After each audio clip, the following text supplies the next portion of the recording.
Hey everybody, welcome on our channel. In this video we are gonna see, what if Naruto got neglected and builds the new empire? Part 2. If you are new on the channel, don't forget to subscribe our channel and like the video too. So without wasting any more time, let's start the story. Revan arrived near Earth with his clone close behind him. As soon as they got close, Revan seen the village still hovering on top of it, where no one can see him, and it was worse than he can imagine. From behind his mask, his eyes were enhancing to get a better view, and what he saw shocked and angered him. There were some people on the streets that had signs strapped onto their chest, saying looking for a job, or will do anything for food, meaning that they were homeless. He even sees kids in rags, dirty faces, and scratched up clothing there were looking for food in the alley or trash cans.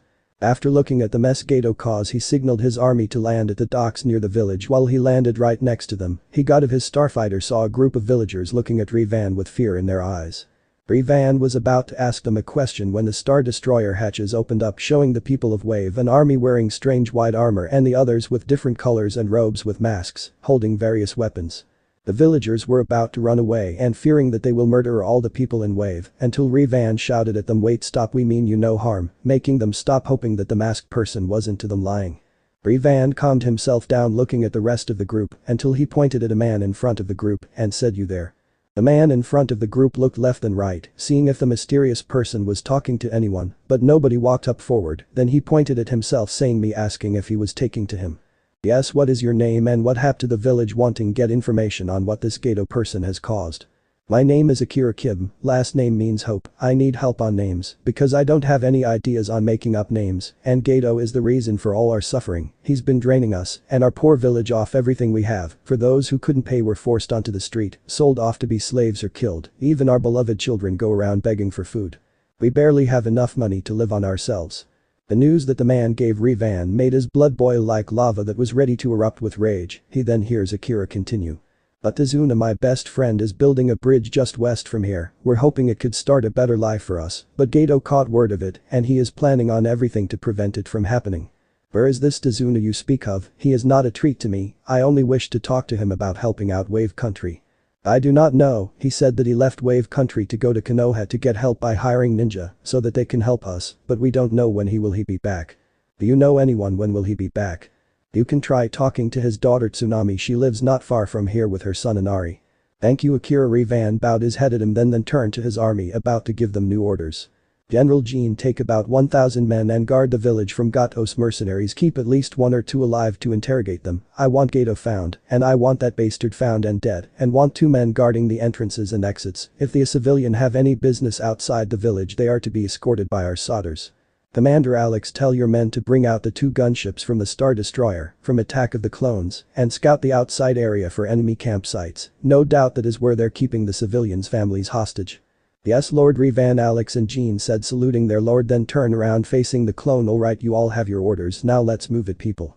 "Yes sir," they all shouted out. The left to proceed with their duties that they were given. Revan watched his army going on with their jobs until he was interrupted by Akira. "Why?" he said with confusion. "Why would you go all this way for us? We don't even what we are going to pay you back." Revan walked towards Akira, placing his hand on his shoulder and looking at him, looking serious. "This country's freedom is all I care about, and mark my words, my friend Gato won't die a quick painless death." Revan took his hand off Akira's shoulder then walked off to Tazuna's daughter's house, while the people behind him stared at their savior with hope in their eyes, knowing that things are going to get better. Tazuna's household. Revan arrived at the house. He knocked on the door waiting for an answer when the door slid open, and Revan was quite surprised when he saw who opened the door. It was a woman in her late 20s, assuming to be Tsunami, wearing short-sleeved pink shirt and wearing dark blue blouse, but was still the most beautiful he's seen, but still thinks that Yoko is the only one who is wonderful. The woman he is staring at had long dark blue hair that framed her face. She had an amazing body that some people would kill for, with firm and perky cup wrists, a flat stomach and long lean legs. When Tsunami opened the door, she was greeted by a man wearing a red and black helmet mask she never seen before. The man was standing tall at 5'9". She could see the body he had through his clothes that fit him nicely. He was wearing a robe-like combat outfit that has a red leather fur on the right side shoulder, a dark blue hooded cloak with a black combat pants, with brown boots. On his left thigh he had his weapons contain 2 silver cylinders. "Are you the daughter of a man named Tazuna?" he asked a woman to see if she was the one he was supposed to discuss the news about the village. "Yes, I am, but who are you?" she said, wondering who this person wants and worried he might be a paid assassin to kill her family. "My name is Revan, Darth Revan, may I come in?" Sure, Tsunami said as she opened the door letting him in her house. After he enters, Tsunami asked him if he wanted some tea, he said yes, then pulled out a chair, sat at the table waiting for Tsunami for the tea. If you are wondering if I am one Gatos minions, you're wrong. I am an emperor that came here to this village to help in its dire of need. Revan said when Tsunami bringing the tea to the table. Relieved that this person wasn't a mercenary trying to kill her family, but is curious on why he said he was helping her home. The reason I'm helping is because I don't want this place to suffer any longer and will anything to protect anyone who are dear to me. So now you know that I am not a treat. Can you tell when your father will return? Yes, he said he will be back in 2 weeks, she said to him. Thank you, miss, you are truly helpful and I thank you.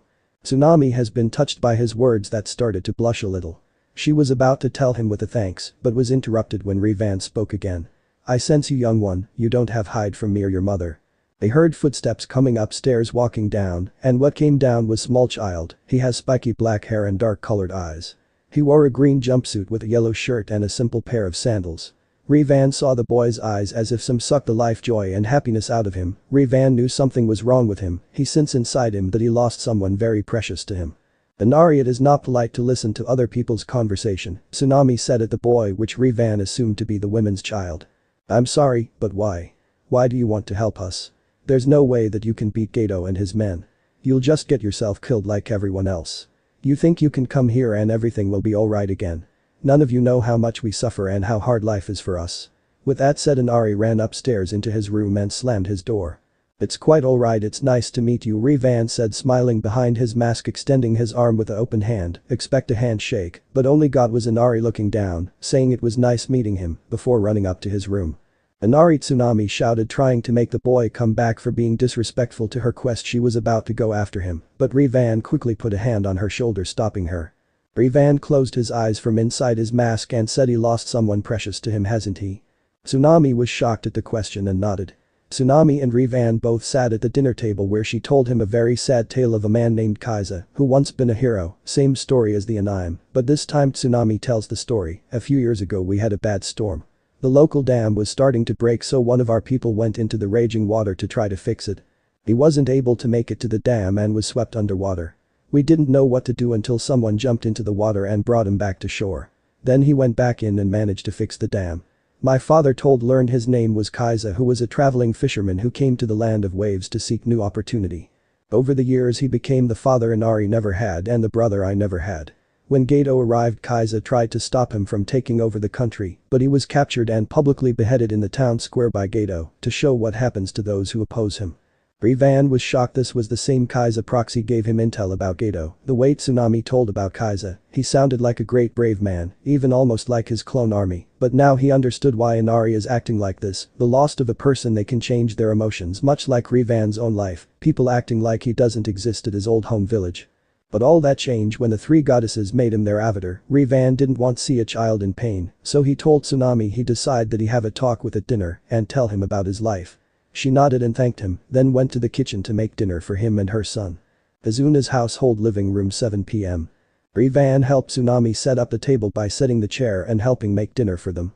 Inari came downstairs still with an emotionless face, looking down on the ground with a depressed look on his face as he took his seat. Tsunami took her seat next to him, son trying to comfort him to make sure he doesn't lose his temper again. As Revan brought the food to the table, Tsunami and Inari began to eat. Revan wanted to eat as well, but he remembered that he was still wearing his mask under his hood. He removed his hood, revealing his entire head to the family, making them gasp, for they think he might be injured in an accident. They were interrupted when Revan spoke. Don't mind me, I'm just taking this mask off so I can eat. When he removed his whole entire mask, showing his full head, which shocked both Inari and Tsunami, but for Tsunami her face was blushing red, for she saw the most handsome man in the world. He had short long brown hair that covered his left eye, no trace of body fat, and no wrinkles or scars anywhere on his face. After he took off his mask, placing it on the table, then proceeded on eating. Revan saw Inari barely eating on his plate and decided enough was enough. He got up from out of his chair and took a seat next to Inari. I heard about Kaiza. He sounded like a brave man. Naruto said, looking at Inari, which made him look at him. I can't help but think that he would be disappointed in how you're acting this way. You have a mother and grandfather who love you with all their heart, who would die for you, and when they see you are hurting, it hurts them too. But don't let Kaiza's death get you down, it wasn't your fault. So you listen to me, Inari, you got the makings of greatness within you somewhere in your heart, but you have to take the risks that arrive unexpected, no matter how difficult it is, just keep going, and when the time comes you get the chance to test your strength and show everyone what you made of. Well, I hope I'm there standing there beside showing you that I am proud of you. Can anyone find out where this quote was from? Inari looked at Rivan, still weeping, but what Rivan said, it reminded him of Kaiza, that he told him to live his life so that he will have nothing to regret and to protect those he care about, including his mother and grandfather. What Rivan didn't accept was Inari hugged him. Rivan felt the wet tears absorbing from his cloths. Rivan didn't know what to do, he never how to convert children, so he did was hugged him back. I know life seems hard and unfair and we can't change the past, but it will get better if you're willing to fight for it like Kaiza did and like your grandfather is doing. He is risking his life building that bridge so you can have a better life, but it's not just for you, it's for everyone. He said, letting go from the hug, and stood up. Inari looked at him and asked, but what can I do? I'm just a little kid. I don't want to see my mother and grandfather set hurt. Rivan looked down at Inari and smiled, have faith in yourself and others.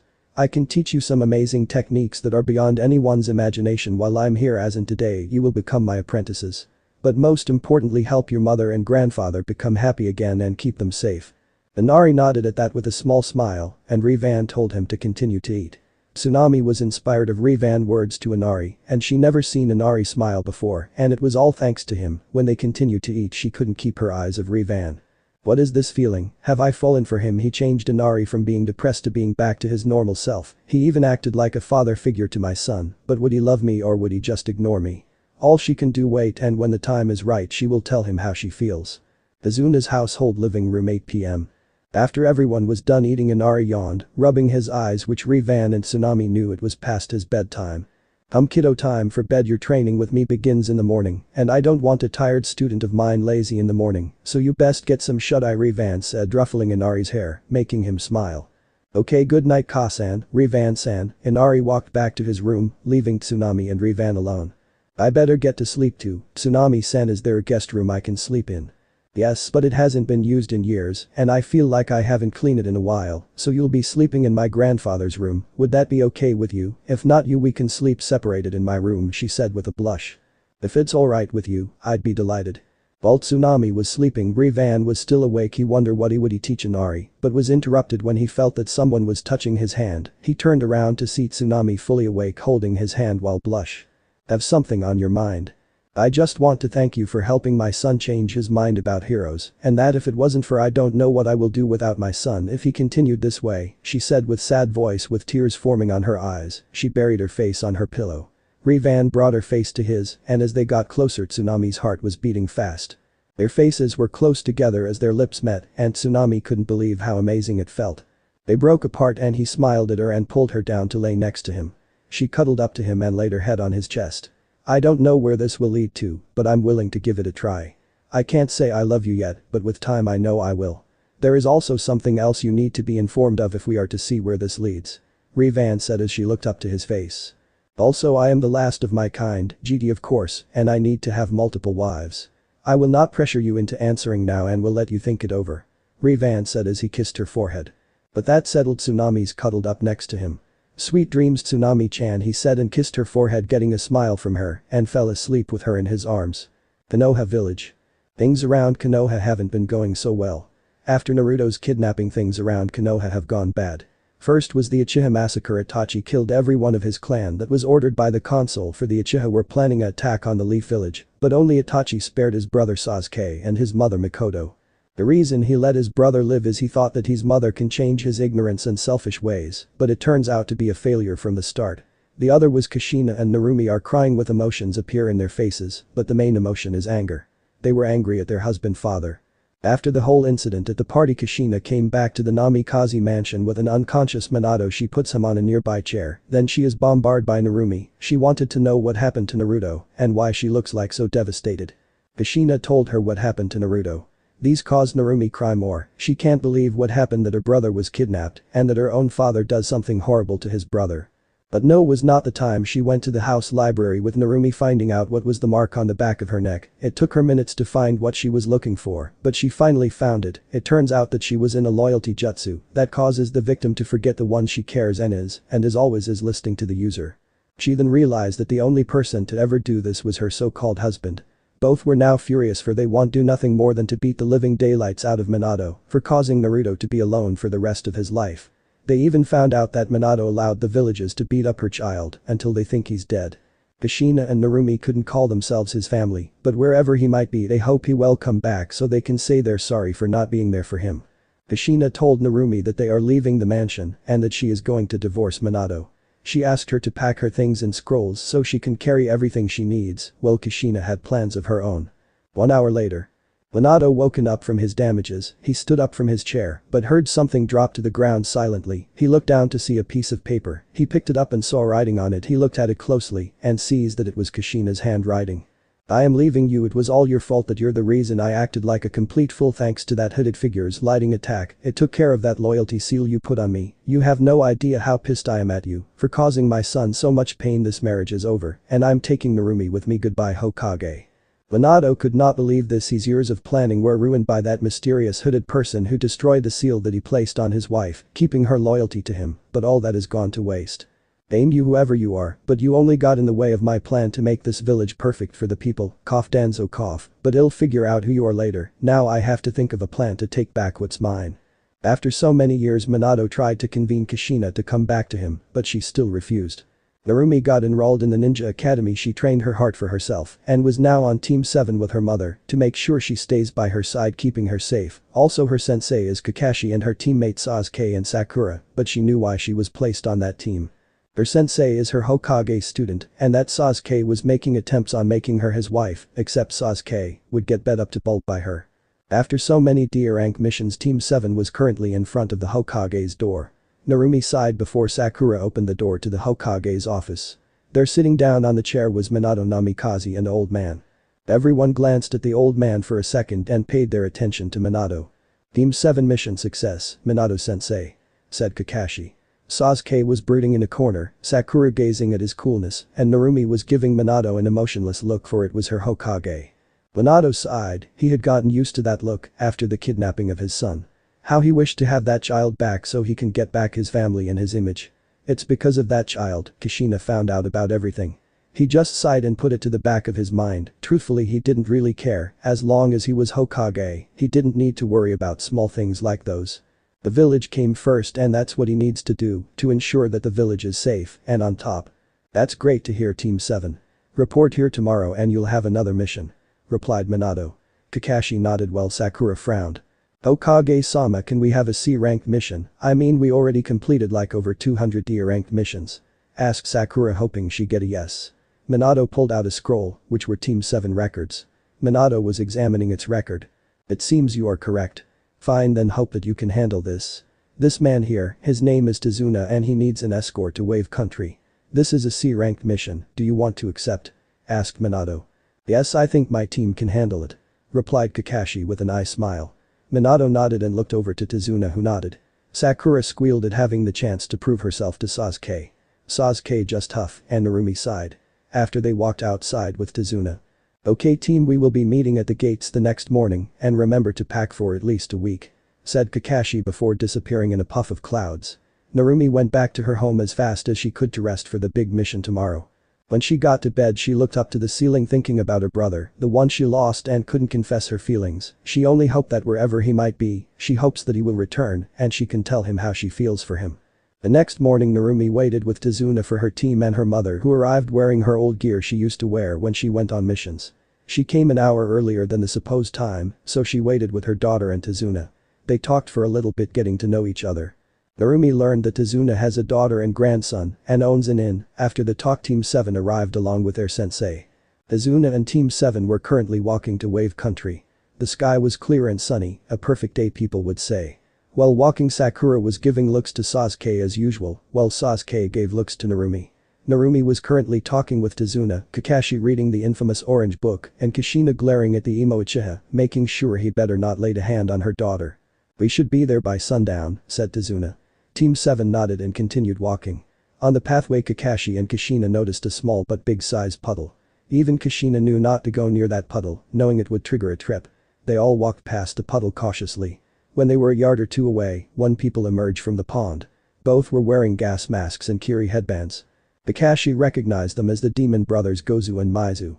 They wrapped chains around Kakashi, then ripped him apart, leaving Team 7 dramatized including Tazuna who was sacred of dying. After the demon brothers killed the team sensei, they both instantly charged at the nearest target, which happened to be Tazuna.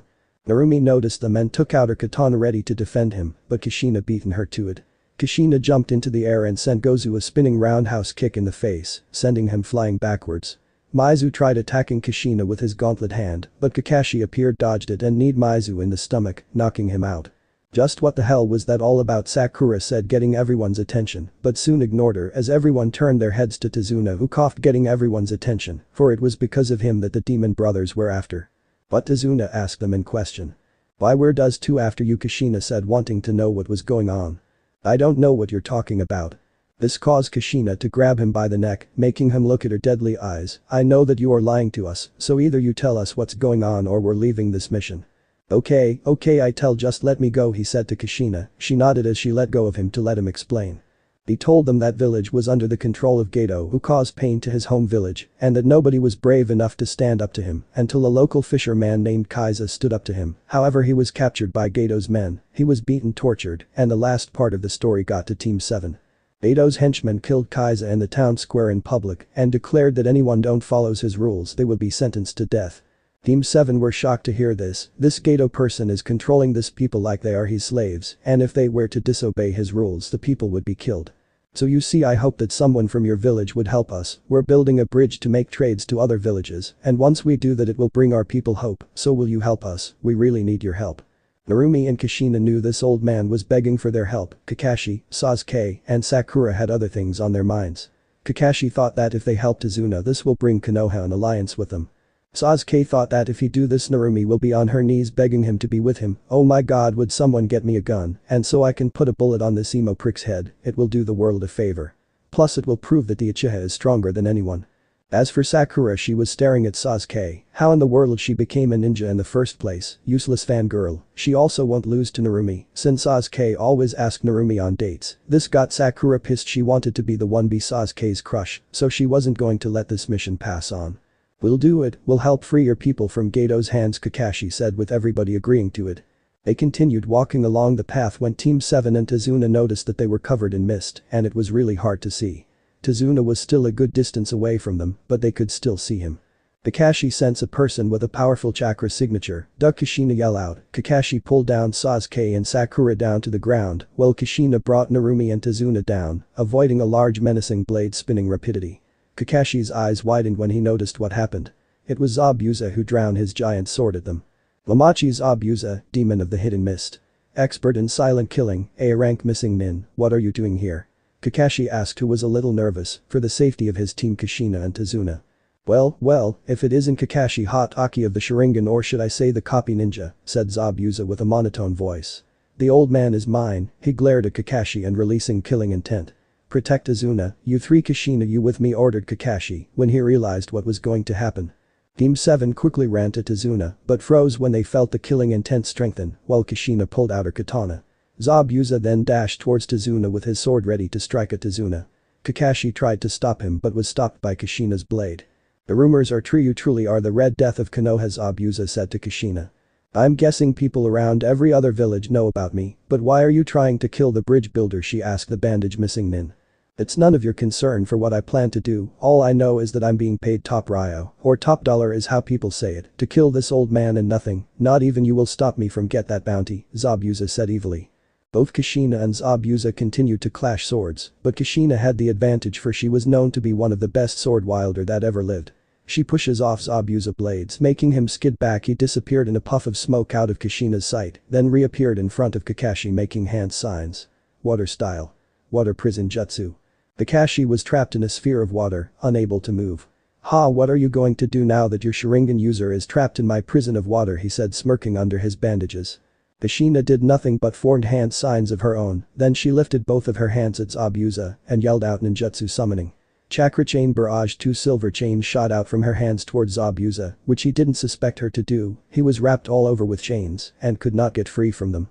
What is this jutsu? Can't get myself out of this chains, he thought with confusion. He then stared to fell weak all of a sudden that his vision started to become blurry. What the hell is going on? I feel like all my chakra is being taken. If you're wondering why you feel weak is because my chains can absorb your chakra and now that you're trapped it also cancels out your jutsus that you performed. As Abusa looked at his left side where he placed his water prison jutsu on Kakashi started to fall apart, thus freeing Kakashi, he pulled out a kunai and pressed it against Zabuza's neck. This is your end Mamachi Zabuza, you have any last words before your end? I'm not sure if I have any last words. Zabuza couldn't finish his sentence when all of a sudden a blue-like laser hit him in the back of the head. He fell down to the ground unconscious. This surprised everyone. They turned their attention where the blast came from and what they saw was a strange person wearing a green cameo-like armor from its head to its toe and behind this person were about 10 or more behind him but had a different kind of color than the one up front. The one up front is a ARC Commander Colt in Phase 2 armor but also I changed the clone's color because pretty much they would be a easy target. I haven't thought about it until now. I stun him sir, a soldier from the front said. Good work Joe. Troopers put him in restraints. You two with me. They walked towards Tazuna, but Narumi, Sasuke, and Sakura kept their guard to protect Tazuna. Stand down children, we're just here on a mission to bring this bridge builder back to his village by order of our Emperor Lord Revan. Team 7 were shocked to hear about this but the one more shocked was Tazuna. However this Revan person is he commanded his army to help him but what would he gain from this? He just hoped this person isn't worse than Gato. Kushina was having a serious look at one of the soldiers. These were the same people that kidnapped her son. She told Narumi how Naruto was taken by this people. This was the only chance she can find out where her missing son is. But this men have a different type of armor, still she wasn't let that go. Narumi wasn't going to let them get away either. If this people were the ones that took her brother they know where he is. If you will come with us Tazuna we will guarantee your safety. Hold on, Kushina interrupted the commander of the group. I have questions for your emperor that want to be answered. Sorry miss, but unless Tazuna want you and your team to come along, then it's his decision not ours to let you join us back to the village. So Tazuna, what will you have us do? Do you want the team you hired to protect you to come with us or you want to leave with us? It's your choice. Tazuna wanted to see his family hoping that they were safe, however for the team he hired were still with him. The least he can do was thank him for protecting him from those dangerous ninja and bring back to the inn to rest. They helped me from danger and protected me all this time. I would like for them to join us back to the village. Then let's move out. Zach, Tom, you help Joe with carry the unconscious tyrant. There's no doubt that he is one of Gato's men. We'll bring him to village to integrate. Yes sir, they both saluted. And soon every continued to wave. Behind them was a masked mysterious person standing on a tree branch. Look at the group with murderous eyes as the Solders taking away her teacher father. Don't worry Zabuza-sen, I'll find a way to save you. Wave country ox. Both the clone army and Team 7 were close to the entrance to the village where they had to take a boat so that they may get to the other side. If we're going to my home we must ask for my friend's boat. Akira will give us passage to the village and then we circa. Tazuna stopped taking when he saw more of those armored men with strange transportation floating on the sea. But was surprised that his friend was on the boat-like craft that had a giant fan on the back and it has two mini truants on the back of it. It's the one from the Gears of War 2. Here's the link for what it looks like. Stories 2008. I could find any sea crafts on Star Wars.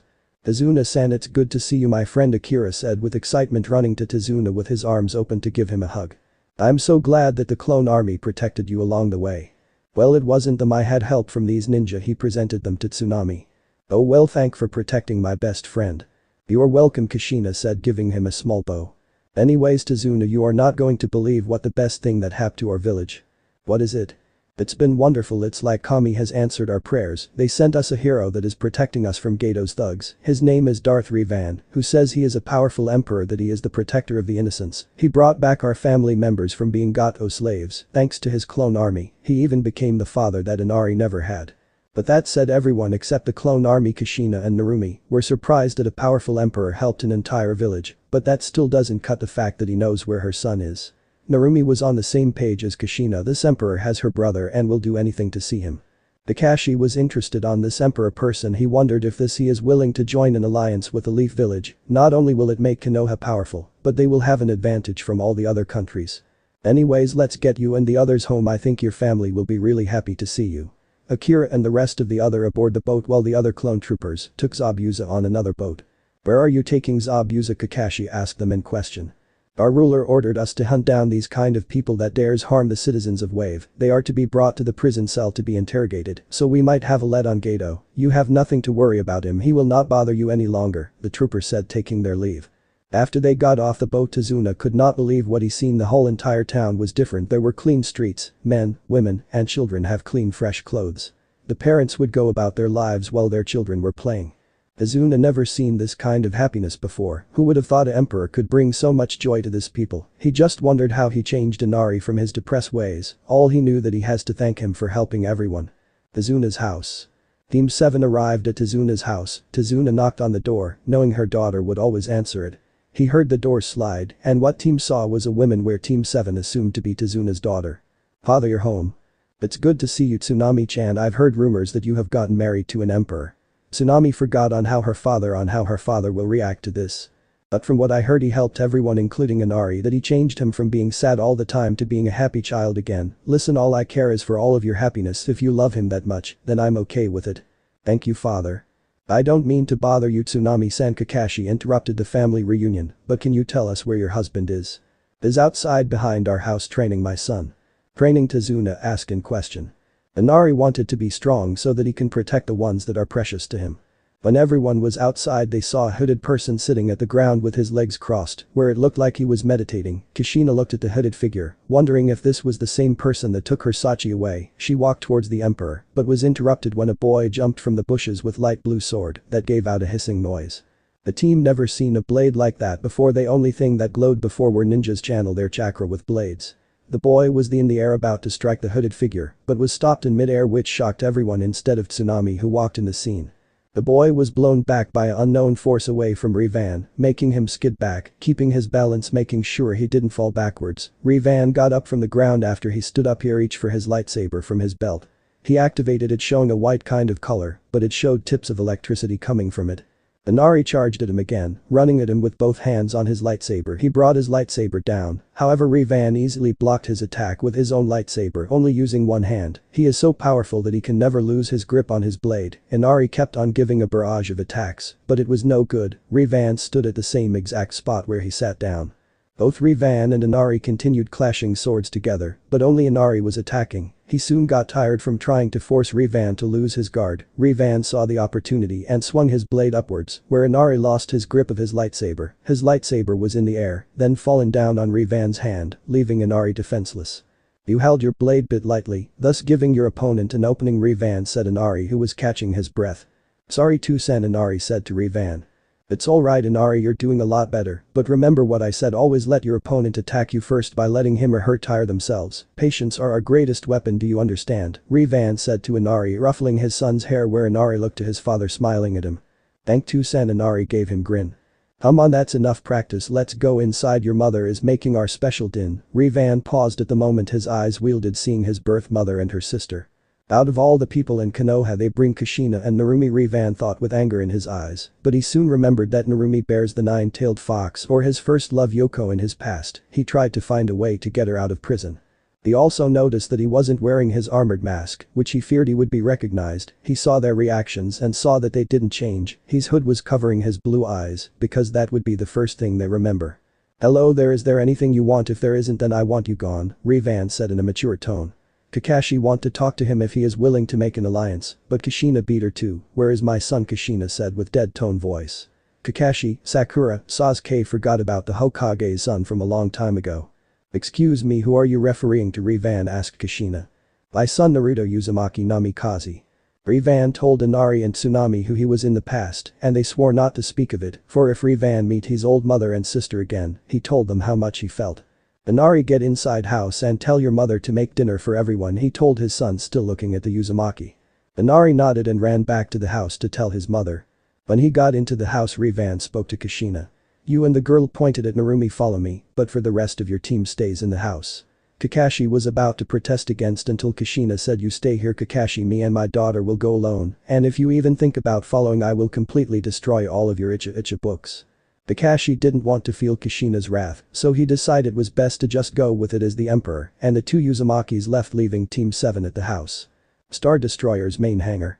Revan sat on the main hangar chair, drinking one of the finest sakes, looking out the window, where he got a view of the townspeople living out there lives peacefully, and his clone army patrolling the around looking for any signs of trouble, while Kushina and Narumi were standing behind him.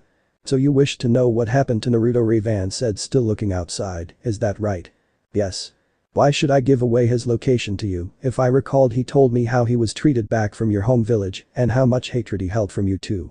But all that went aside when he first met Yoko, or as you people call the QP, he said, which caused both of the Uzumakis to gasp. Narumi once visited Yoko in her mindscape and how she cared for Naruto like a true friend unlike her. This caused the both of them to lower their hands in shame with tears in their eyes, knowing how much pain the both treated Naruto, but they wanted to redeem themselves for their past mistakes. This time Narumi stepped in and got on her knees and hands on the floor, bowing down to him. Please, I beg of you, I want to see him again. Kushina was surprised on Narumi's action. Kushina knew that she loved her Ani-san more than just a sister. Her mother found out that Narumi has a crush on Naruto and wanted to give her feelings to him. Rivan turned his chair around, looking at Narumi in constant state. He puts down his drink on the side of the chair and sighs. Why in the world do you want to see him? What is this person to you? Because I love him, not just sister, but someone who wants to be with him. Rivan's eyes were now wide, and that his drink fell down the ground, making it shatter into little pieces. He never knew that his own sister had loved him since they were kids. Rivan couldn't even think anymore. All he wanted is to bring freedom and justices to Earth and to get back Yoko from Narumi. Now that his ex-sister told him he loved him more than just a regular sister, he didn't know what to do. Sachi, Kushina said, catching Rivan and Narumi's attention. He forgot that when he dropped his drink, which caused to flinch. Sachi, please tell me, is that really you? Kushina said with tears in her eyes, hoping that he was him. Rivan knew he couldn't get out of this one. He stood up from his chair and lifted both his arms on his hood, then pulled it down, revealing his whole entire head to both of them. At first they blushed because he was handsome, but when they regionalized his eye color that he was indeed their missing Naruto. Narumi finally found her brother, but she just remembered that he was married to the bridge builder's wife, which caused her to cry. Look, before you say anything, this does not leave the ship. No one from the Leaf or anyone must know who I am because I plan on bringing peace. You must not tell anyone, understand? Narumi and Kushina nodded, knowing that they wanted to gain his trust. But Rivan said, putting on his hood back on and leaving until Kushina and Narumi ran at him, embracing him in a hug. Sachi, I want to say I'm sorry, I didn't mean to ignore you. I was under the control of Minato. He placed a memory seal on me to make sure I was following his way. Please, you have to believe me. Rivan got out of their hug and said without looking at them, I know my master told me you had something going on the back of your neck. I found out what it was, and it was hard to believe you were controlled. Kushina was relieved that her son believes her, but I don't know if can trust you too. I know that it wasn't your fault, but I am not your brother or son anymore, bringing tears to the girls again. What do you mean? Narumi said. What does he mean when he said he was no longer related to them? When I was tortured by those Chunin back in Konoha, I was saved by a hooded man named Darth Sidious, who took me away from this planet, he said, caused both of them to be in more shock. People around the elemental country never wondered if there would be life beyond space until now. I was unconscious at first, then I was encountered by Kami, Shinigami, and Yami in my mindscape. They told me about their offer of being their avatar. Kushina was in total shock that her son was gifted on being the goddess's avatar, but continued to listen to his story. However, I must sacrifice one thing in order to take that position. What was you had to sacrifice? As Naruto-kun, Narumi said, worried what he gave up.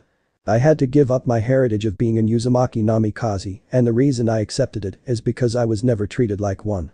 Saying these things caused them both to break down crying, knowing that they lost their chance to become a family. Rivan put both of his hands on their shoulders, which caused them to look up at him, causing them to blush again seeing Rivan's irresistible face. That does not mean I hate you, you two truly loved, meaning that maybe we could at least get to know each other better. Kushina and Narumi wiped the tears from their eyes, smiling that he was willing to give them a chance, that they hug him, and saying thank you over and over again. I'm going stay on my ship for the night, tell my family when you get back to Tezuna's house. They nodded as Rivan called a clone trooper to escort them out of the ship, where Rivan looked outside, seeing that it was getting dark. He turned to Narumi, who had a sad smile. Before they were about to leave, Rivan spoke up, you know, Tsunami isn't my only wife. I am allowed to have more than just one, for goddesses granted me a new bloodline that must be restored. This caused Narumi to lighten up, for she may have a chance to be with him, and it doesn't matter if she has to share him with others, as long she is with him. Kushina and Narumi both left the Star Destroyer, leaving Naruto alone looking outside, noticing that it was getting dark out. Maybe I should meditating in the forest tonight will help me rest, Rivan said to himself, heading out to the forest. Somewhere around Wave Country. Rivan meditated in the forest, not caring about anything. He sees a person presence heading his way. He saw a young girl in a pink sleeveless yukata with a smile on her face. Why we're sleeping in the forest, you could catch a cold. Just meditating. By the way, what are you doing here? Rivan asked the smiling girl. I'm picking herbs that can cure injuries and illnesses. The young girl said. What are you training for?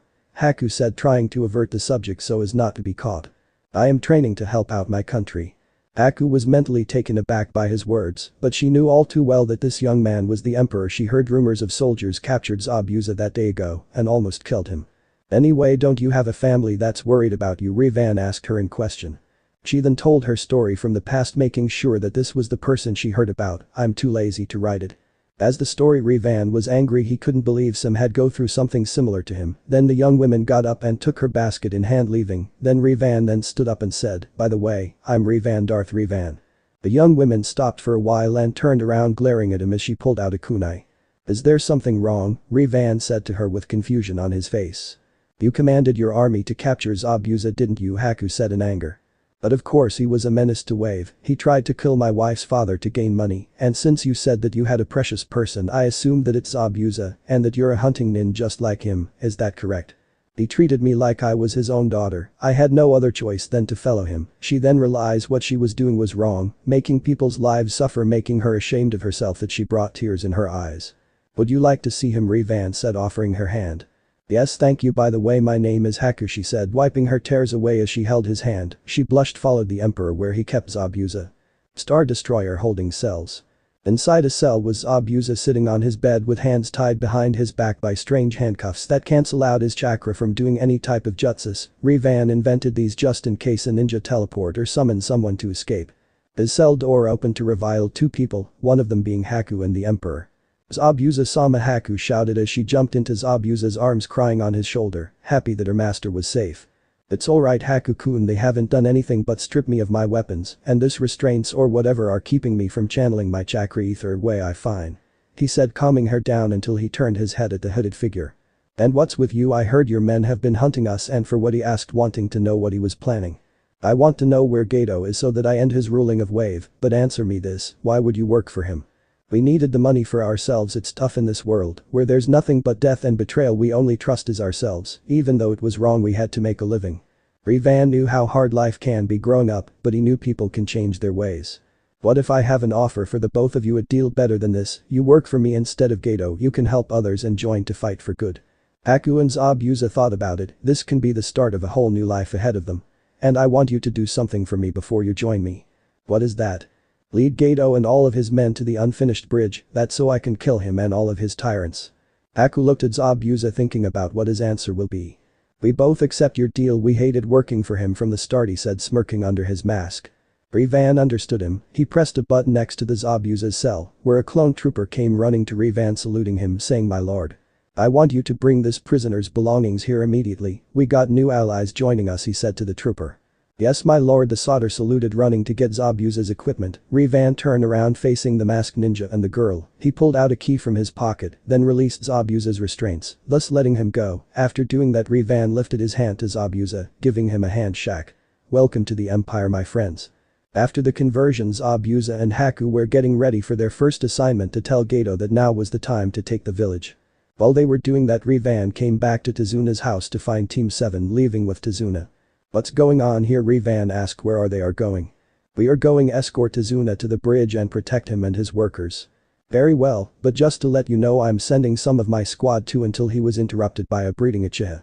I don't need any help from your army's help. I'm an Uchiha, I can take on anything. By the way, I command you to hand over your weapon, it's wasted on you, he said to Revan person, thinking he was crazy. Are you treating me boy? You're calling boy, I am Uchiha, I am the last of my clan, and I deserve what is rightfully mine. And if I refuse? Then I will take your whore of a wife. When he said that, the whole entire room began to hard to breath. Everyone looked at the source to see Revan with a dark aura of power flowing. Revan slowly raised arm with a gripping hand. Sasuke began to feel like someone was shocking him. He was also levitating from the ground, still holding his neck, causing everyone except Inari, who went to work with him, seeing how he interrogating Gato's men Kushina and Narumi, never knew how powerful Naruto was. Let's get one thing straight, Uchiha, you have no right to demand anything from me. If you're thinking of asking me for training, you can forget. You only want this for power, and it will only lead you into a dark path that can take your life. Revan looked at him dead in the eyes and continued to talk. And if you ever talk to my wife or anybody who I care about, Revan continued, about to close his grip, causing Sasuke more pain, grabbing what to be assumed to be choking him. I will break your neck, you understand, he said to the Uchiha, who couldn't even talk. I will take that as a yes. Revan laid down his arm, making the Uchiha fall down on the ground, gasping for air while holding his neck. Why you do that to Sasuke-kun? Sakura shouted at Revan. You want to be next. Sakura quickly shook her, not wanting to be chocked to death. Then let's get going, he said as everyone stared, heading to the bridge until Tsunami grabbed his arm, making him turn around as Tsunami kissed Rivan on the lips. Be careful out there, when you come back I have news that you will like. I'll see you soon, Rivan said as he rushed to catch up with the ninja. Tsunami stayed inside with Inari, only she saw him running along. Inari told her that he was going to go outside for training. She nodded, rubbed her stomach, blushing as she thought to herself, I wonder what are we going to name you. She smiled, wondering how her husband will react, but she knew that he will be shocked from the news, but it will be worth it and funny to see his face. Wave Country Bridge construction site. Team 7, Tazuna and Rivan arrived at the bridge only to see Zabuza and Haku. Behind them were Gato himself standing behind him, were his thugs and mercenaries with sharp and dangerous weapons. It's look, you were right Zabuza, there are no soldiers guarding the bridge, now that not our problem anymore, this village is our right for the taking. After he said, Gato's man raised their weapons into the air as they shouted a battle cry, preparing to attack, making Team 7 get into their battle stance, but what they didn't accept was Rivan walking forward until he stopped at the middle, putting his hands behind his back, looking at Zabuza and Haku. Zabuza, Haku, I see that you made your promise to me, bringing him to me. Everyone except Zabuza and Haku was confused what he said. Zabuza, Haku, what is he talking about? What you promised bringing me here to him? Zabuza turned around facing Gato, smirking that he was about to tell him. We quit Gato, we have been hired by a new person to bring you here to your death, he said as him and Haku disappeared, then appeared next to Rivan. You backstabbing bastards, you betrayed me, but no matter, I wasn't even going to pay you anyway, seeing as how you were defeated by a bunch of brats. I realized my mistake in hiring you and that unless girl of yours. What he just said angered Zabuza, but Rivan was most offended what Gato just said about Haku being useless. Now my men kill everyone in the entire village, but leave the women alive, they will make fine sex slaves for us to pass the time. As he said that, all of his men charged at the ninja and Rivan getting into fighting stance, but Rivan raised his hand back, telling the others to stay out of this. I will handle this, Rivan said as he made 20 hand signs, and at the end he raised both of his arms water style. Hands of Poseidon, trying to make new types jutsus, making 2 pillars of water shot from the sea, forming humongous hands that grabbed every last one of Gato's goons, leaving Gato all by himself. After the goons were captured, both pillars of water holding the tyrants crashed together, making sphere of water. Now that your pitiful men are trapped in a prison of water, I think it's time to end them, he said in anger. He shouted out for his left, levitating the water sphere, but on his right was glowing of light blue electricity coming from his fingertips. Kakashi saw his power and noticed that he never used any hand signs to create whatever he just did. His attack is similar to my lighting blade, he didn't use any hand signs. I must ask him who trained him, so that Sasuke can get strong. Oh please give a break. Rivan thrust his hand at the levitating water prison, releasing a stream to lightning at the thugs, thus electrocuting them with water. Their bones shaking uncontrollable and couldn't breathe at the same time. Rivan looked at the thugs as they're choking and electrocuted to their death until all of a sudden their bodies didn't move. Rivan stopped his force lighting and dropped his left hand, using his force levitating ability on the water prison, causing it to fall down on the bridge. The water sphere splashed and floated off the bridge and landed at the sea, then floated away with the dead corpses. Rivan looked at Gato see as he was scared shitless that he pissed himself. Rivan continued to walk, where Gato assumed he was going to be next. Gato quickly turned around and stared to run, but he noticed something wrong. He was still at the same spot where he stood. He looked down and saw his legs moving in a running motion and was off the ground. Wait, Gato pleaded, let me live, I'll give you anything you want, money, land, everything I have, just don't kill me. You killed a man named Kaiza, did he ever beg not to be killed? Rivan said in a dead tone, causing Gato to go pale. You were responsible for his death, and not only that, used this people as slaves, you deserve to die. But that said, Rivan's army arrived at the scene. 4 of the clones surround Gato, pointed their blasters at his head. What is your orders, sir? One of Rivan's commanders asked him. I want you to search his mind, find anything that belonged to these people, deeds, money, hideouts, anything. I want to know every secret of his. As you wish, sir. 2 of the men garbed one arms to bring him to the Star Destroyer to interrogate, but Rivan stopped for a minute. Also, after he is done interrogating him, his death will be slow and painful. Take him to the rack. That's right, I'm bringing the Sotrap back, that asshole drivers to die. As you wish, my lord. The 2 clones took Gato away where he meets his end. Rivan, what is the rack exactly? Sakura asked in question when Rivan gave her an answer. Let's just say it will twist his arms and legs one by one, slowly and painfully. I did promise the villagers he would revive a slow painful death. I am a man of my word. The whole group returned back to the village, only to see the entire civilians were cheering for the group that stopped Gato, but their cheering was for Rivan, who brought peace and protected villagers from the start. The children of Wave ran past the ninja confused what they ran for until they see them tackle Revan to the ground where the kids as stars in their eyes asking questions. "You're awesome, Mr. Revan. Thank you for protecting us." Revan rubbed the back of his head sheepishly saying I did what felt right, saying to children walking along with them back to their parents, where H began to talk again. "People of Wave Country, Gato is no more witched," caused everyone to cheer for Revan, saying his name over and over again. "Also I told my men to look for all your belongings that will return to their right owners, it will bring back the glory to your village." This brought everyone to tears that they know they will not fear from thugs or from anything else.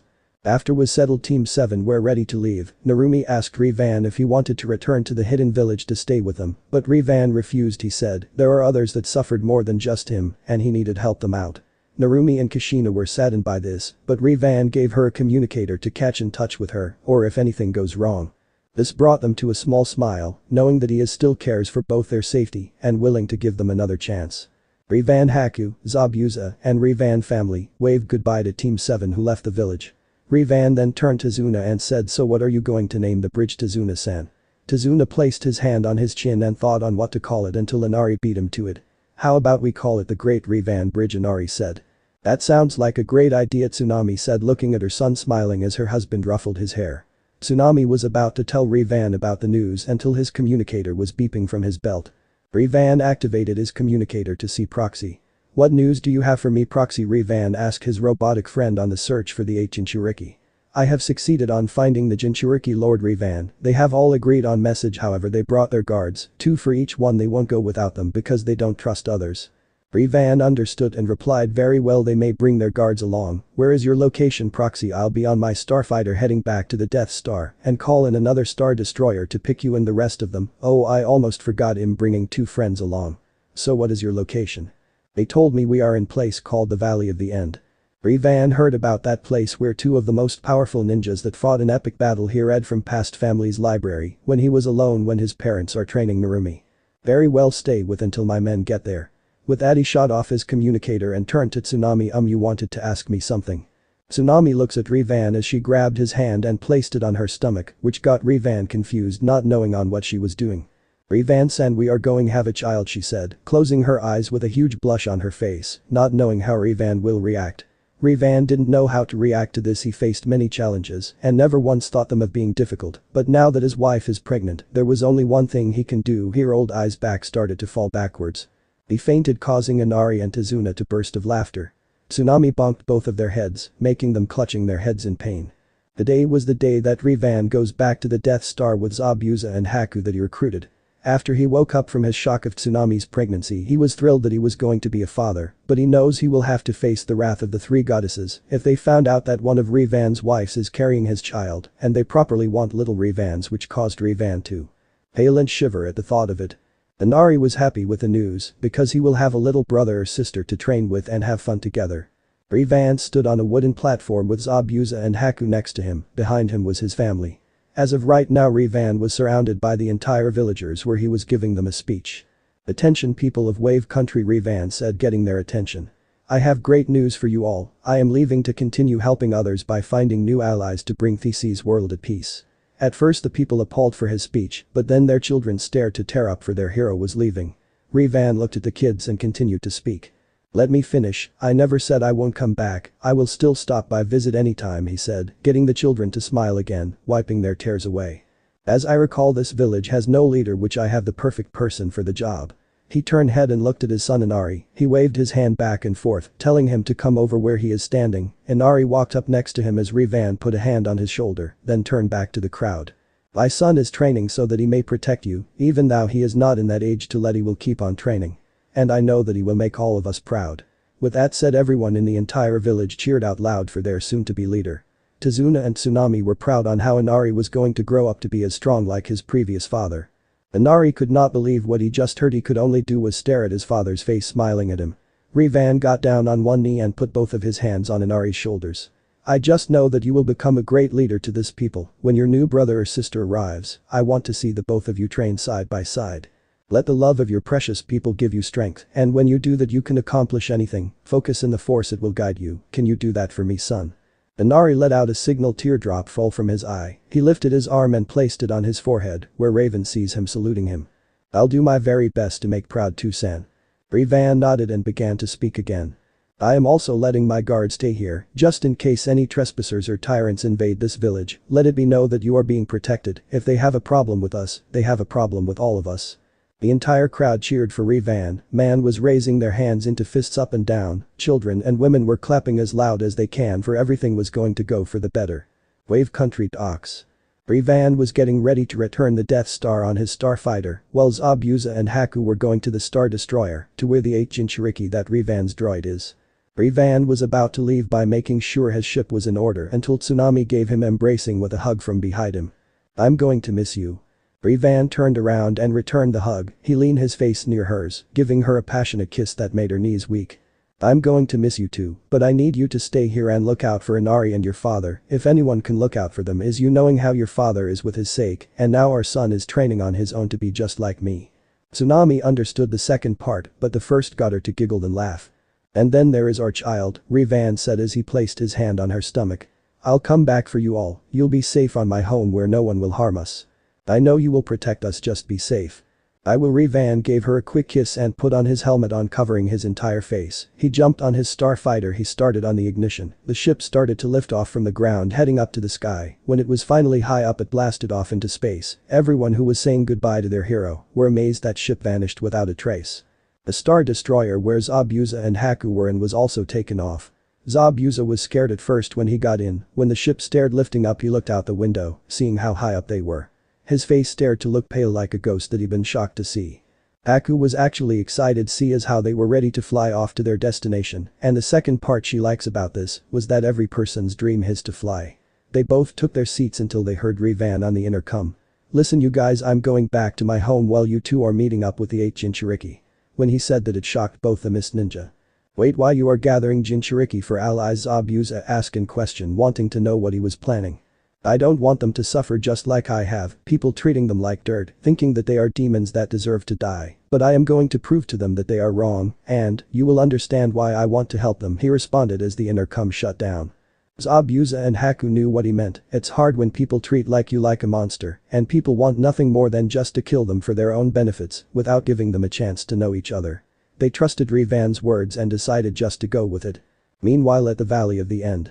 Why have you brought us to this place? A tall man said, wearing red heavily type-like armor covering his entire body, including half of his face that emerges steam from inside. He also wears a white cloth which covered both sides of his face, wears a conical straw hat. I agree with my brother Han, why bring all of us to this place? We are all just strangers, said a red-haired man with mustache and a beard wearing a large headpiece that is the shape of a three-pointed crown. It'd be a lot more easier since Jinchuriki live in the same village, they have a lot in common, and that they have friends that look out for them, they would consider them like family. Thank you, Rashi. My master wishes for you all to be safe from the Akatsuki, for they are too powerful for you to handle on your own, the droid said to the 8 Jinchuriki and their followers. Yes, we heard his message on you, communicator, but what does your emperor want from us? There has to something going on than wanting to just protect us, and what's with these other ninjas with us? How will we know if we can trust them? Said a girl, blonde hair tied to a ponytail. Yo, my sister is right, how will we know if this fools are tight? You fool. I'm not good with the whole raping and all, but I'll try my best to make it sound like him. A dark-skinned man with muscular build wearing oval-shaped glasses raped out loud, making everyone except for Proxy sweat, dropped on how his rap sounded terrible, which earned him a bonk to the head by his sister. Damn you Jito, why you gotha hate my words, if you keep hitting in the head the sooner I'll see birds. He raped out, which got bonked in the head to the ground, making his body twitching. It serves you right from trying to make my ears bleed with your annoying raping, Yujito shouted at his twitching brother. She is right, Lord Killer B, it would be best if you practice your rhymes in another time, right? See a dark-skinned boy teen wearing the same attire from B, only to have a no-sleeve black jacket under it. Of course, Derry C responded sheepishly, not wanting to cause B more pain. Anyway, as I was saying, I think it would be best if you hear from my master in person, Proxy said to everyone. Let's just get this over with, I don't have time for being annoyed by idiots, said boy with red hair and raccoon-like eyes that sees only death and despair to wherever he goes. The way he said got everyone to look at him, seeing how his expression is showing that he had the eyes of someone who has seen death. They all knew how hard it was living the life of being a demon, where no cares either they live or die, and losing the ones that protect you, but they have brothers, sisters, or friends that look out for them like they are a family to them. But they want to know what his story was. Hey Gara, do you think you can ease up a little? I'm not ordering you, just asking, said a makeup kid who said in a nervously voice. "Shut up Kankuro or I will kill you myself," Gaara said in a emotionless tone without looking at him. "Yes Gaara, we promise not to anger you, right Tamari?" Kankuro said nervously trying to get sister on the same boat here. "Yes Kankuro, we promise to you Gaara that we will stay out of your way," Tamari told Gaara, trying not to get on his bad side. The other Jinchuriki had thoughts about this Gaara they heard interesting things about him, how he always comes back from a mission without any scars or damage, but he was cold to everybody. They were cut from their thoughts when Proxy interrupted them. "It would seem that our transportation has arrived." Everybody turned their heads towards the droid, but then the ground started shaking, causing everyone except Proxy trying to balance their stance. They looked at the sky only be in awe for they see a triangle-size-like ship floating down upon them. It was almost the size of their villages but were a lot bigger. "Everyone, I bring the Star Destroyer." Everyone in the group was in shock because they assumed that this aircraft can destroy stars. They were about to ask the strange-looking droid about the ship, however Proxy beat them to it. If you are all wondering about why it is called the Star Destroyers, well it is also informally referred to as an Imperial cruiser, meaning it can take us to faraway places that nobody has ever seen before in the galaxy. Now everyone even Gaara had their eyes wide, this ship can take them higher up into space. Now with that said I think we all should hurry, don't want to keep Master Revan waiting. "His name is Revan Proxy," a mint green-haired light dark-skinned girl asked him in question. "Yes Lady Fu, he is the emperor to the entire galaxy. In fact he was the one that found my body and repaired me, now I am all new. If it wasn't for him you all wouldn't be here right now." "Wait, he found your body and said that he repaired you?" This time a feminine voice spoke from Yujito and Killer Bee's group, who had Bob-style blonde hair with the front bangs reaching her shoulders. "Indeed, for I am a prototype holodroid. I can transform into any kind of person and copy their abilities, fighting style and their information." "Copying sounds more like the Uchiha," said Utakata, who remembered Itachi from the bingo book that he's seen before. "Your body seems lifeless like a puppet just like my crow, only better," Kankuro said with a little jealousy. "See as how this Revan person had a much better one." "No, I am not what you say, a puppet. It is true I am a lifeless being, but I am a mechanical droid, have an unlimited supply of power that keeps me going. I can even take of my own head off, and I will still be alive," Proxy said to everyone by showing them what he meant. Proxy placed his mechanical hand on his head and easily pulled apart his head from his body. "See," Proxy said while looking at everybody's expressions being shocked and freaked out at the same time. "Whoa, I don't know whether to be freak out or sick, how are feeling?" Shizuka Hateru said to her partner. "I'm fine Hateru," Shizuka replied back at her sounding a little depressed. "I sound of your voice it tells a different." A male with a calm and cool voice spoke out of turn. "Are you thinking about the law from your home village, are you?" Utakata Hateru whispered at the Melanin, not wanting to upset her teammate. "No, it's okay, he's right. Ever since Ajiri died, you two saved me from Kikuyo's grasp, and I decide to follow both of you, leaving the village behind. I just been feeling anything right now. I promised my mentor right before I left the village that I look for this Jiraiya student Naruto Uzumaki Namikaze and challenge him in a fight for my hand in marriage." Both Hateru and Utakata looked at her with a little bit of sadness on how life can be unfair, but no matter, they will find a way to make things right. However, they didn't notice the training droid hearing the entire conversation.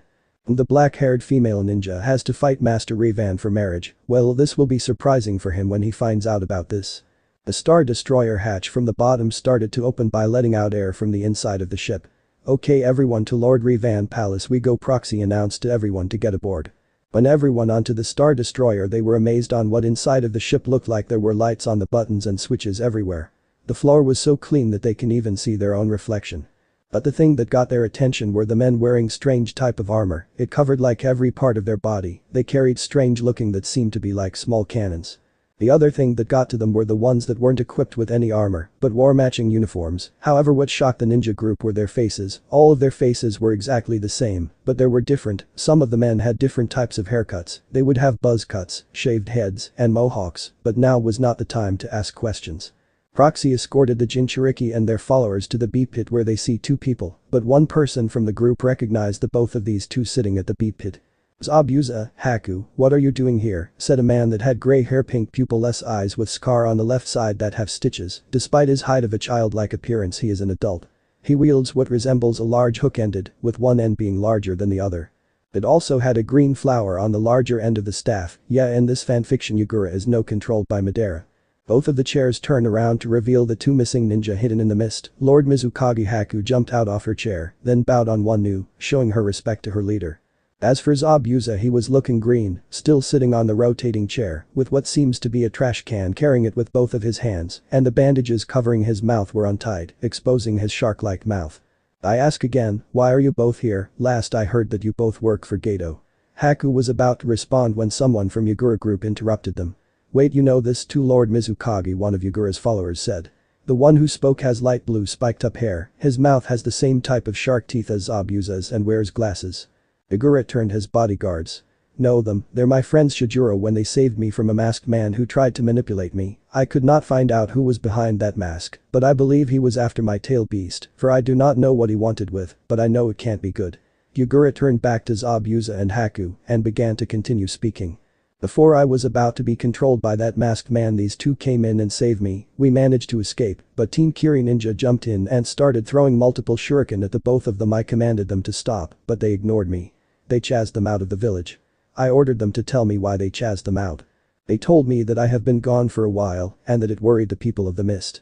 The other part is that Zabuza and Haku are missing. They assumed that they are the ones responsible of my disappearance. I had my ninjas go out to search for them, but none have returned with news of their location. Wait, Haku said, getting Yagura's attention. However, Zabuza was still throwing up on the trash can. You were looking for us. We thought the Kiri that were looking for us was going to kill us. I would never kill the people who just saved my life. After all of us meet this Emperor Revan person will return back to the village and I will tell everyone what you done for me. Heika stood up and said, thank you, Mizukagi. Yagura held his hands, waving his hands left and right. It's alright, Haku, once we all return home the better. Yagura then looked at Zabuza. And thank you, Zabuza, which got him to nod slowly right before he started to vomit again. Listen, Proxy said, getting their attention. I would advise everyone to take your seats, for are about to prepare for takeoff.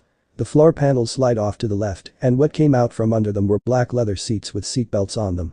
Everyone got settled in their seats except for Kankuro, who was still amazed at the ship.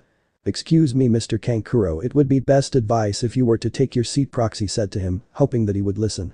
Come on, you said this can fly, but the way I saw this ship landed, I bet the trip will take long. Very well, Commander Cody, prepare to jump to light speed. Yes, Master Proxy. Cody turned to the clones that control the ship. He gave them a nod which signals them to start the Star Destroyer. Kankuro, I think I listen to the metal person if I were you, Kankuro's sister Tamari said to her brother, not wanting to do anything stupid. Relax, Tamari, what's the worst thing that can happen? Before she can reply, she felt like everything around her was moving. The ship is now turning away from the Valley of the End and the ship was pointing straight at the sky. Brace yourselves, everyone, Proxy said, warning everyone who do not know what is going to happen. Kankuro simply rolled his eyes back and mumbled, saying this is ridiculous. Without any warning, the Star Destroyer blasted off into space. Kankuro screamed out loud as he was being pulled back by the speed of ship. He was slammed to the wall. There was too much speed that Kankuro is unable to move any part of his body. The others have tightened their grips on their belts for dear life, so they won't end up just like the Sand Ninja's team member. In space near the Death Star. After a minute or so, the Star Destroyers carrying the Jinchuriki have finally made it to their destination. The ship came to a complete halt that it made Kankuro fall down to the ground, leaving an imprint of Kankuro's body. Tamari took off her seatbelt from her chair and rushed to her brother to help him up. The other Jinchuriki had thoughts on the trip. That was so awesome, I wonder if I can ask that Proxy person for another ride, Fu thought with excitement. For an emperor who has a flying ship that can fly, I have to admit this is one fast transportation vehicle, Utakata thought as he is impressed. Bug Hand groaned, holding his head in pain. He then held his hand on his mask, making it a little loose. Whatever made this thing go fast made it hard to breathe under my mask. Oh dear, Kamirashi said in shock, clutching on his seatbelt. For once I thought for one I saw my life flashed before my eyes. Whoa, what a ride, Killer B said in his mind. He took out something from his back pocket, what seems to be a little dark green notebook that has a title that says Best Rhymes Book. I can properly use the speed from this ship for my best rhyme of all time. Bug Yujito groaned, looking at her brother. Not only is he only unbelievable, but now I am afraid of incredible speed now. This trip is starting to annoy me, Gara thought, emotionless. But mother wants this Revan person's blood and I will do just that to prove my existence. Everyone, we have reached our destination, Proxy said to the ninjas who are regaining their strength. They picked themselves up and wondered where Proxy taken them. Everyone looked through the window only to be shocked for what they seen. Oh my Kami, what is that thing, Yujito said, not believing what she is seeing right now. Ladies and gentlemen, I present to you the Death Star. To them they see what seems to be a grayish circular sphere that has colors mixing with white and gray. It also has large deep circle-shaped spiderweb. From where they are seeing it is that it looked like a giant eyeball. Everybody was at awe, for they have seen something that looks impossible. Your emperor's home is on that moon, Hateru said to Proxy to see if he was lying. But not the moon, Mrs. Hot Air Proxy corrected her, that's a space station. The what Tamari spoke for she didn't know or what a space station is. The space station this where my master works on planes, helping everyone in their dire of need, it also what you people would call a headquarters. The group followed the droid's words exactly, this emperor person is like a Hokage, who does a lot of paperwork, pays their team for a successful mission, and if there is anything that will be a disturbances that can cause an emergency situation their leader will fight alongside them. Agura understood what it means to be a leader, but the one thing he did not like about being the leader of an entire village was the amount of paperwork his assistants keep piling all over his desk. He wished that someone else would take his job and that he will never see another stack of paper ever again. Luckily he had someone to deal with that problem while he is gone. They were getting closer and closer to the space station. When they were about near it, the ship turned away from the Death Star for a see-through extended from the space station and was inserted into the Star Destroyer entrance. The Jinchuriki, Zabuza, Proxy, and Haku exited from the shuttle and were now entering the Death Star, for they are prepared to meet the Emperor himself, except Zabuza and Haku, who have already met him. Somewhere in a cave back on Earth. What do you mean you can't find the Jinchuriki containers, said a holographic man who had spiked up hair, and his eyes are purple with black rings around its pupilu. Know what everyone already knows, every person in the Akatsuki, so I'm not going to describe them, I'm sorry, it's just I don't want to miss classes, and I mostly never get any sleep.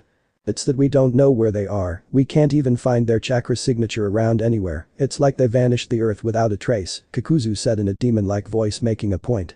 Well, what about the nine-tailed fox on Konoha? Haiden said, joining in the conversation. That's a stupid idea, as long as the fourth Hokage is still there we might as well change our cloaks that have a red target once we step one foot into that village, Sasori said, plainly looking at Deidara.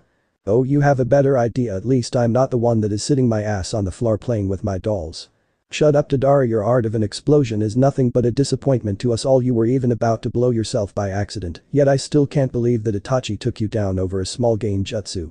Silence, Deidara shouted back at Sasori. Predictable as always, acting BP as usual, didn't all that acting almost cost you your own life, Kisame said with a smirk on his face, remembering the time of Deidara's insinuation of joining the Akatsuki, only to be humiliated by Itachi, who placed a genjutsu on Deidara, making it look like he had the upper hand. Everyone in the organization stared to argue with one another until Pain interrupted them. Enough, Pain said loudly, making everyone postpone their argument. We will all wait until the time is right, as long as the fourth Hokage is in command alongside with the two Sannin we can't win this fight, they will overwhelm us, giving us a disadvantage. For now we will figure out a way to come up with a plan. Everyone settled down and nodded to their leader and decided to form a plan on what they shall do. Konoha Council meeting. What are going to do now, Lord Hokage? Ever since you were divorced by Kushina Uzumaki, she has gained all of her clan's jutsus and belongs, that should have been rightfully ours, said a fat slightly bald councilman yelled out. And that your son is nowhere to be found after that whole party incident that you caused, making him leave by upsetting him, Tsume said while glaring at Minato. You people still love that demon after what he has done to our beloved village, by causing nothing but destruction and chaos, said a female loudmouth Haruno. You council members are nothing troublesome, it was not the child's fault, but QB is the head of the Nara clan, Shikaku Nara said, glaring slightly at the current Hokage. I speak for the other clan heads when I say that the Inuzuka head makes a valid point. Every clan head nodded, except two for the Hidden Leaf elders who were at uproar. Both the clan heads and the council argued for a brief moment until Minato stood up to end this rubbish. Enough, Minato shouted out, making everyone stop the arguing, making them look directly at him.